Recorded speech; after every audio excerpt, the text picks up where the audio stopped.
कल 12 फरवरी 2026 बांग्लादेश में चुनाव।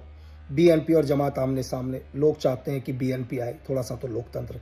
लेकिन लोगों को यह नहीं समझ में आ रहा कि सीआईए ने दोनों की डील अंदर कराई है। दोनों की मिलकर सरकार आएगी। जहां तक है, कोशिश करेंगे कि सफीकुर रहमान को प्रधानमंत्री बनाने का, लेकिन हो सकता है लोगों का प्रेशर हो कि तारिक रहमान देश के प्रधानमंत्री बने।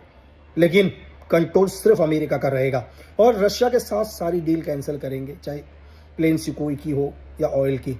सारा डील सिर्फ अमेरिका के साथ। और धीरे धीरे बांग्लादेश के अंदर भी वैसा ही हिसाब होगा जैसे 1980 के दशक में अफगानिस्तान में था।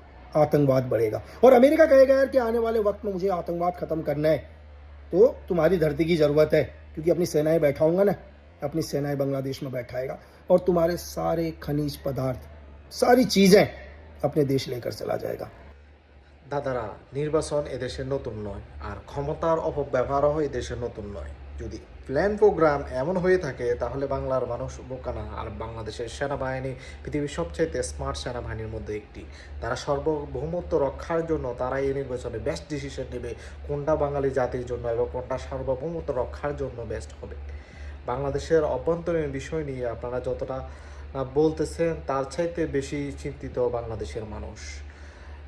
যেহেতু নলেজ দিচ্ছেন সেহেতু বাংলাদেশের মানুষ অবশ্যই সেটাকে জাস্টিফাই করে অবশ্যই ডিসিশন নেবে এবং বাংলাদেশের স্মার্ট বাহিনী সেই বিষয়ে বাংলাদেশকে অবগত রেখে বাংলাদেশের সার্বভৌমত্ব রক্ষার জন্য কিভাবে বাংলাদেশের মাটিকে রক্ষা করতে হয় সেটাও বাংলাদেশ সেনাবাহিনী জানে।